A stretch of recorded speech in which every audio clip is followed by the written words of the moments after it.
Gregory lived his life by the principle of load-bearing capacity. As a maritime surveyor, his job was to find the hidden rust and the microscopic fractures in massive steel vessels that looked invincible to the naked eye. He brought this same quiet, analytical focus to his home, a sprawling, glass and limestone masterpiece overlooking the bay. He viewed his wife, Elena, as the most precious part of his life's architecture. For 15 years, he provided the pillars, a multi-million-dollar estate, private schooling for their children, Oliver and Maya, and an open line of credit that allowed Elena to run her boutique art gallery without the pressure of turning a profit.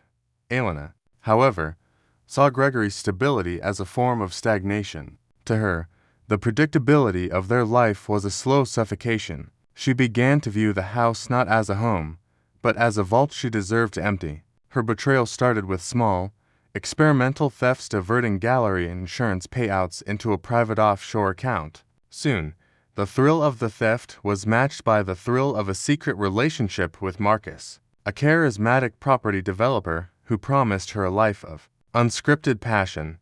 Elena convinced herself that Gregory was too distracted by his blueprints and port schedules to notice that she was systematically dismantling the family's financial future. To fund her eventual exit, she spent months curating a narrative of a neglected wife, carefully documenting Gregory's long hours at the shipyard to use as ammunition for a future custody battle. She whispered to Oliver and Maya about new adventures and happier places, slowly poisoning their perception of their father's quiet devotion. She believed she was the architect of a brilliant escape, one where she would leave with the children a massive alimony settlement and the secret wealth she had skimmed. She treated the family dinner table as a stage, playing the role of the loving wife while mentally calculating the resale value of the very chair she sat on. Gregory's realization didn't come from a dramatic confrontation. It came during a routine audit of the gallery's maritime shipping logs, which Elena used to transport installations. He noticed a recurring discrepancy in the weight and insurance valuations of crates moving between the city and a private warehouse. As a man trained to spot structural failure before it happens, he didn't panic. He began a silent, forensic deep dive into every corner of their shared existence. He discovered the offshore accounts, the falsified gallery invoices, and the GPS coordinates of a secluded beach house where Elena and Marcus were planning their future. Instead of exploding in anger, Gregory began to work with the cold efficiency of a man reinforcing a failing hull. He didn't change his behavior. He continued to kiss Elena goodbye, continued to play soccer with Oliver in the yard, and continued to fund the gallery accounts. But behind the scenes, he was meeting with a team of elite litigators. He was moving his personal inheritance into protected trusts and gathering high-resolution evidence of Elena's financial misconduct. He understood that a bridge doesn't fall because of one storm. It falls because the internal supports are gone. He was simply waiting for the moment to reveal that while Elena had been trying to burn the house down, he had already replaced the wood with steel. The transition from a silent observer to a tactical adversary required Gregory to inhabit a version of himself that was entirely foreign to his family. For weeks, he maintained a mask of domestic normalcy that was so perfect it bordered on the mechanical. He sat through parents' evenings at Oliver and Maya's school, nodded at Elena's stories about upcoming gallery openings, and watched her type encrypted messages on her phone with the clinical detachment of a scientist observing a specimen. He wasn't just waiting, he was ensuring that every move Elena made toward her freedom was documented, time-stamped, and verified by the forensic accountants he had hired to shadow her every digital footprint.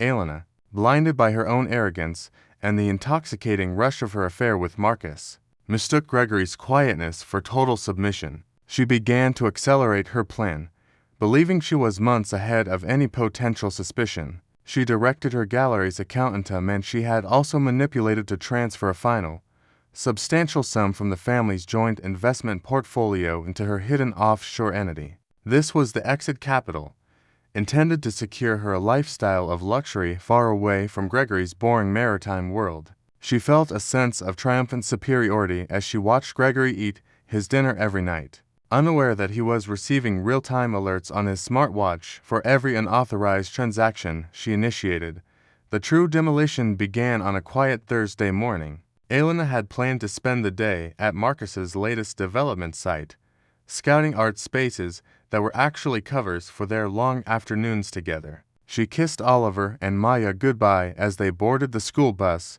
her mind already on her new life. However, when she tried to start her luxury SUV, the engine remained dead. A message on the dashboard screen read, "Vehicle ownership status changed. Remote immobilization active." Confused and rising with anger, she reached for her smartphone to call her private mechanic, only to find the device displaying a corporate lock screen. Her personal line had been deactivated and rolled into a Nautilus Holdings business account. Panic, sharp and cold, began to replace her irritation. She retreated into the house to use the landline, but as she crossed the threshold, she was met by two strangers in dark suits standing in the foyer, accompanied by Gregory's lead attorney, a woman with a reputation for surgical precision in high-net-worth divorces. Gregory was nowhere to be seen, but his presence was felt in the thick stack of papers resting on the marble kitchen island. The silent architect had finally spoken, and his words were written in the unyielding ink of the legal system. The documents were not just a request for divorce. They were a comprehensive indictment. Gregory's team had filed a Marieva injunction, a powerful legal tool that froze Elena's assets globally to prevent further dissipation. The filing included high-resolution surveillance photos of her meetings with Marcus, but more importantly, it contained a detailed flowchart of the embezzled gallery funds. It proved that Elena had used marital wealth to fund Marcus's struggling development projects, effectively turning her affair into a massive, unauthorized business loan. By doing so, she had breached her fiduciary duty to the marriage, potentially forfeiting her right to any significant portion of the estate. The most devastating blow was the temporary exclusion order, because Gregory had documented Elena's secret plans to move the children to a different jurisdiction without his consent. The court had granted him temporary sole possession of the estate. Elena was informed that she had exactly 1 hour to pack a single suitcase under the supervision of the two strangers. Oliver and Maya had already been picked up from school early by their grandmother and taken to a secure location where they would be shielded from the immediate fallout. Standing in her magnificent kitchen, surrounded by the glass and limestone luxury she had thought she owned, Elena realized the scale of her miscalculation. She had been playing a game of social manipulation, while Gregory had been conducting a professional maritime salvage operation. He hadn't just caught her, he had stripped her of her resources, her transport, her communication, and her home in a single, coordinated strike. As she was led out of the gates she had once intended to lock against him, she saw a new sign being installed at the entrance of the driveway. Private property, managed by Maritime Heritage Trust. No unauthorized access. The structure she had tried to burn down was still standing, but she was no longer part of the design.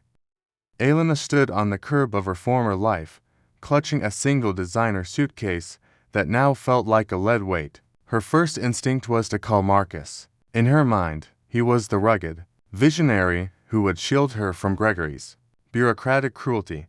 She hailed a taxi and directed it to Marcus's flagship development site, a luxury condominium project that she had helped fund with Gregory's diverted capital. She expected to be met with open arms and a glass of champagne. Instead, she found a construction site that had fallen into an eerie, unnatural silence. The massive yellow crane stood motionless against the gray sky, and the gates were chained shut. A bright orange notice was pasted over the architectural renders of the building. Elena's heart hammered against her ribs as she read the bold text. Notice of seizure and foreclosure. Gregory hadn't just targeted her, he had followed the money. By documenting that Elena had invested stolen marital assets into Marcus's project, Gregory's legal team had successfully argued that the property was, in part, an ill-gotten gain. They had placed a lis pendens on the entire development, effectively paralyzing Marcus's ability to sell, build, or even enter the premises. She eventually found Marcus in a cramped, temporary trailer behind the site. But he was not the man she remembered. The charismatic confidence had evaporated, replaced by a frantic, sweating desperation. He didn't offer her a seat. He was shouting into a phone about bridge loans and bankruptcy protections. When he finally looked at her, there was no warmth in his eyes, only accusation. He informed her that Gregory's corporate lawyers had filed a separate civil suit against him for tortious interference and conspiracy to defraud an estate. Gregory wasn't just divorcing Elena. He was systematically dismantling the man she had chosen over him.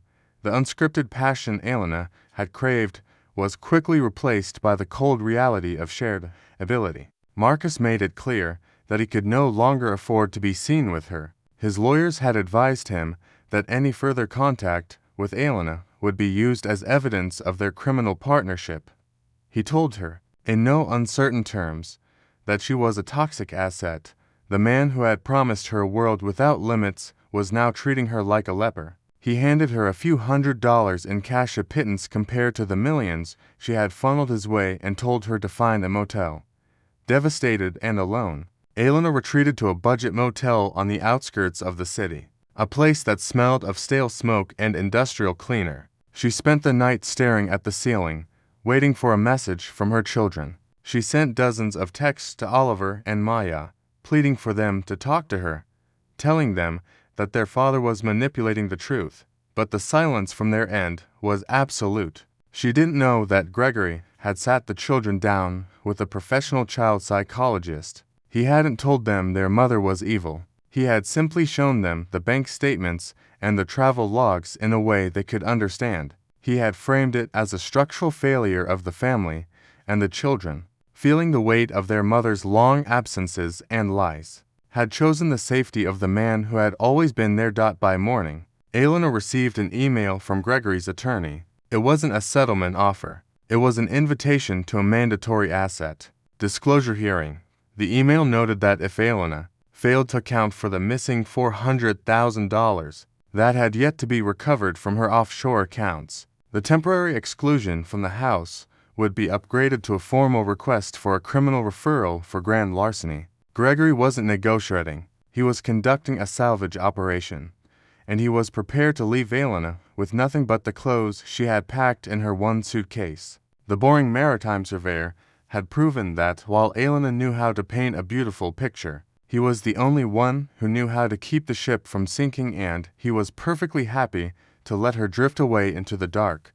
The asset disclosure hearing was held in a sterile, windowless conference room in the city's financial district, far from the mahogany-lined warmth of the courts Elena was used to. Gregory sat at the far end of the table, flanked by two forensic accountants and his attorney, Evelyn. He didn't look like a grieving husband. He looked like a creditor attending a liquidation meeting. Elena arrived with a court-appointed lawyer she had only met an hour prior, a man who looked exhausted and entirely unimpressed by her designer heels and fading composure. The hearing began with the clinical precision Gregory loved. Evelyn laid out a series of international wire transfer receipts that Elena had thought were untraceable. They didn't just show the money leaving Gregory's accounts. They showed where it landed. The secret offshore entity Elena had used to fund her future was linked to a shell company Marcus had set up to hide his construction debts. By trying to save her lover's business, Elena had tied her personal criminal fidelity to his corporate fraud. The hook was sprung halfway through the session. Evelyn paused and slid a single, high-resolution photograph across the table. It wasn't of Elena and Marcus. It was a photo of Marcus sitting in a dark luxury sedan, shaking hands with a woman the private investigators identified as a high-ranking officer at a competing development firm. The timestamp on the photo was from 2 nights ago, the very night Marcus had turned Elena away from the construction trailer, claiming he was too toxic to be seen with her. It seems your partner, Marcus, has been negotiating his own structural salvage with our legal team, Evelyn said, her voice dropping into a low, steady tone. In exchange for immunity from the civil suit regarding the tortious interference of your marriage, Marcus has signed an affidavit. He has testified that every dollar you transferred to him was presented to him as a gift from your personal, premarital inheritance. He claims he had no idea you were embezzling from the family estate, The room went cold. Elena felt the air leave her lungs. Marcus hadn't just abandoned her. He had framed her as the sole perpetrator to save his own skin. By claiming he was an innocent recipient of what he believed were her private funds, he was shifting the entirety of the $1.2 million fraud onto her shoulders. If she accepted his version of events, she would face years in prison for grand larceny. If she fought it, she would have to admit that Marcus was a willing co-conspirator, which would require her to provide evidence she had previously tried to destroy to protect him. Gregory finally spoke, his first words directed at her in days. He didn't ask why, he didn't express pain. He simply laid out a choice. He offered her a stipulated judgment. She would sign over all remaining interests in the estate, waive all rights to alimony, and most importantly agree to a monitored visitation schedule that would give Gregory total control over when and how she saw Oliver and Maya. In return, he would decline to press criminal charges and would pay for a one-way ticket to the city where her sister lived. You built a bridge out of stolen materials. Elena, Gregory said, his eyes reflecting the cold fluorescent lights of the room. And you gave the keys to a man who sold you out for a temporary reprieve. You have 10 minutes to decide if you want to go to your sister's house or to the county jail. The maritime surveyor in me suggests you take the life raft while it's still being offered. Elena looked at her court-appointed lawyer, who gave a nearly imperceptible nod. The visionary life she had imagined with Marcus was dead. The children she had used as pawns were now legally shielded by a father they had grown to respect more than her. As she reached for the pen to sign away her life, she realized that Gregory's greatest strength wasn't his money or his house. It was his ability to wait for the exact moment when the weight of a lie becomes too heavy for the liar to carry. The signing of the stipulated judgment was not the end of the collapse, but the beginning of the quiet. 1 month after the disclosure hearing, Elena stood in a small, sterile airport terminal, far from the private jet lounges she once frequented. Her designer suitcase was scuffed, and the exit capital she had dreamed of was now reduced to a modest monthly stipend, a charitable allowance Gregory had insisted on, not out of love, but to ensure she would never have a reason to return and disrupt the children's stability for money. Gregory had managed the final stages of the divorce like a decommissioning project. He didn't celebrate his victory. He simply moved into the next phase of his plan for Oliver and Maya. On the day Elena left, he drove the children to the bay. They sat on the deck of a small, sturdy sailboat he had purchased, not a luxury yacht, but a vessel designed for learning, for handling the wind, and for understanding the currents. He wanted them to see that while a house can be lost and a bridge can fail, the skills to navigate the storm are permanent. As they sat on the water, Gregory revealed the ultimate safety measure he had built into their lives. During the years Elena was busy siphoning funds, Gregory hadn't just been hoarding wealth. He had established an irrevocable educational and welfare trust for the children. This trust was managed by a third-party corporate entity and was completely shielded from any marital disputes or future claims. Even if Gregory's own business failed, Oliver and Maya were protected. He had placed the assets out of reach long before he even suspected Elena's betrayal, simply because an engineer always plans for a black swan event. Back in the city, the fallout for the others was absolute. Marcus's New Eden development was eventually bought out at a public auction for pennies on the dollar. The Beer was a silent investment group that, through a series of complex holdings, was tied back to Gregory's maritime conglomerate. He didn't want the land. He wanted the satisfaction of turning the site into a public park and maritime museum, dedicated to the history of the port. He erased Marcus's legacy by turning his monument to ego into a service for the community.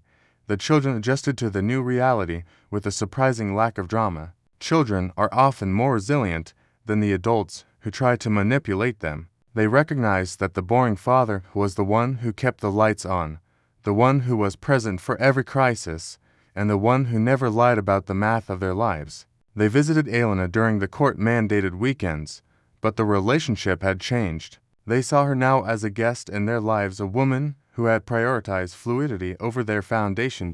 In the final scene of his long-term plan, Gregory stood on the balcony of the limestone estate. The house was quiet, the glass walls reflecting the setting sun over the bay. He had successfully salvaged the most important parts of the structure. He looked at a small, framed photo on his desk, the only one he hadn't removed. It was a picture of the four of them from years ago, standing in front of a bridge he had just completed. He didn't feel regret. He looked at the photo with the same professional eye he used for an old survey. He acknowledged the design flaw, noted the point of failure, and then turned his focus back to the horizon. The bridge was gone, but the surveyor was still standing, and the water was finally calm.